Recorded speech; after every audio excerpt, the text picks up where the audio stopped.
India versus England 4th T20 match. India అయితే అసలు ఏం గెలిచింది భయ్యా, ఇంగ్లాండ్ తాట తీసి ఆడేసింది అంతే.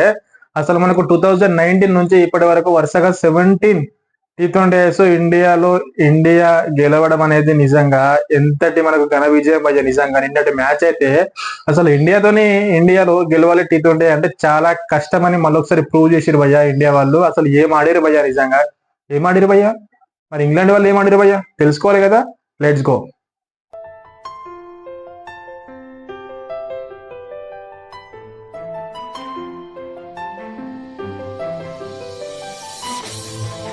హాయ్ హలో నమస్తే, welcome to Kiran Kumar blogger. India versus England 4th T20 match. Playing 11 లో మాత్రం చాలా చేంజెస్ వచ్చినాయి భయ్య.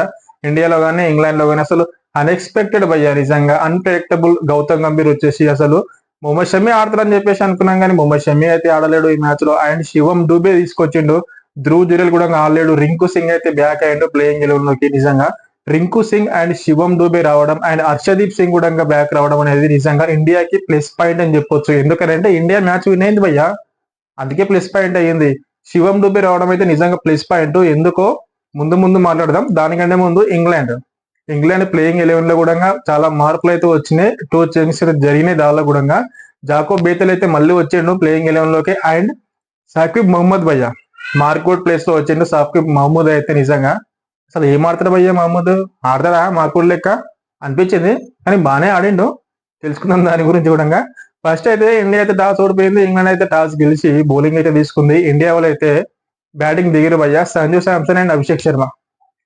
సంజు శాంసన్ నిజంగా 1, 2, 3, 4 ఫస్ట్ 3 మ్యాచెస్ లో ఎట్లాగైతే అవుట్ అయిండో 4th మ్యాచ్ లో కూడా సేమ్ అదే విధంగా బౌలర్ చేంజ్ అయ్యిండు తప్ప సేమ్ అదే షార్ట్ బాల్, అదే షాట్, అదే ఫీల్డరు, అదే ప్లేస్మెంట్. అసలు ఏంది భయ్య, నిజంగా సంజు శాంసన్ ఏదైనా మర్చిపోవాలి. ఎప్పుడు కానీ గుర్తుపెట్టుకొని ఇన్నింగ్స్ ఆడుతున్నాడు భయ్య ఈ T20లో. ఇలాంటి మ్యాచ్లు మళ్ళీ ఆడకూడదు అని చెప్పేసి సంజు శాంసన్ అనుకోవాలి మనం. ఎందుకంటే గౌతమ్ గంభీర్ రియాక్షన్ చూడండి ఒకసారి. సంజు శాంసన్ అవుట్ అయినాక అప్పుడు అర్థమవుతుంది అసలు. సంజు శాంసన్ నిజంగా ఇలాంటి ఫామ్ ఆడితే ఒకవేళ మనం మ్యాచ్లు విన్ అవుతున్నాం కాబట్టి అంత పాయింట్ అవుట్ కాదు. ఒకవేళ మ్యాచ్లు విన్ కాలేమనుకో ఖచ్చితంగా పాయింట్ అవుట్ అవుతావు నువ్వు.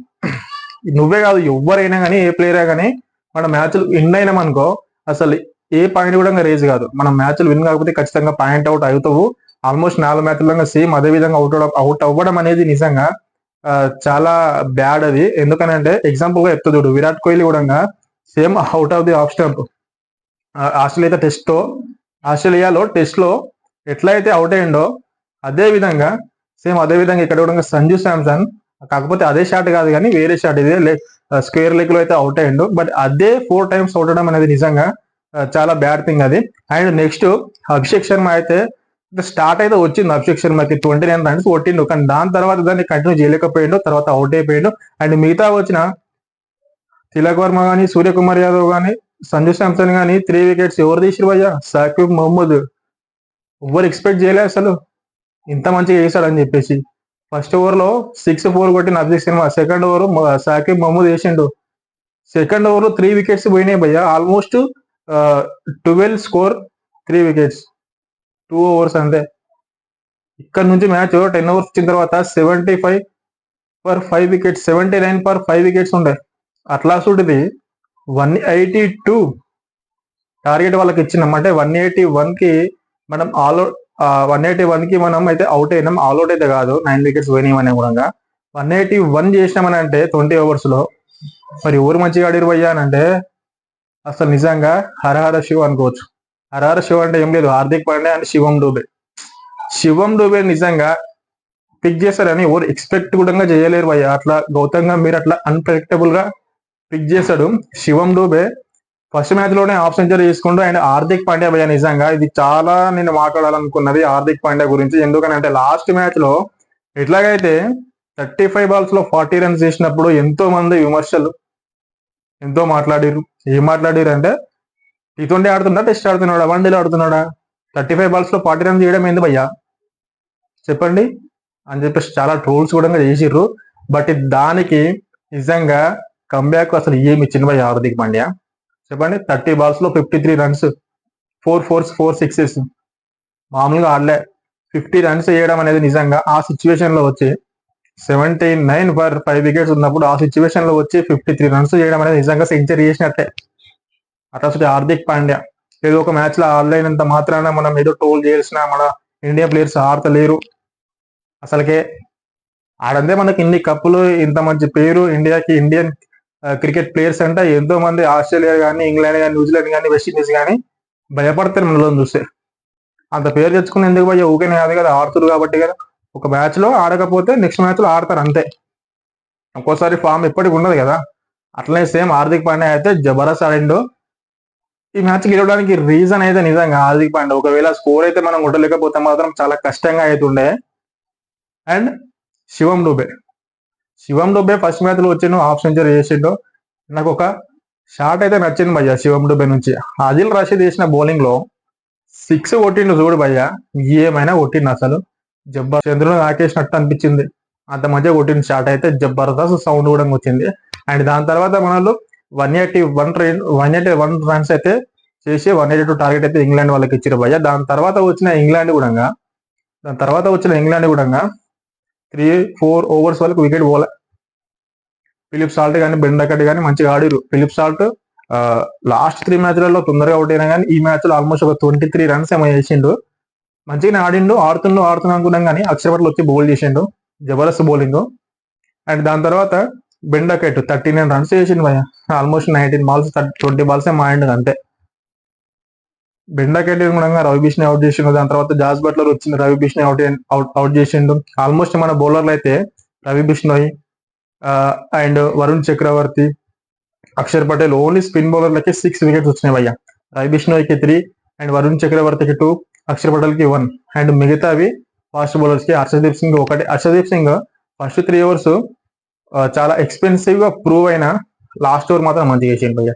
అండ్ దాని తర్వాత మరి ఇంగ్లాండ్ లో మంచిగా ఆడింది ఎవరైనా అంటే only Ben Duckett, Philip Salt and Harry Brook అయితే హాఫ్ సెంచరీ చేసిండు. దాని తర్వాత వచ్చిన జేమీ ఓవర్టన్ కూడా 19 రన్స్ చేసిండు, ఒక 4 ఒక 6.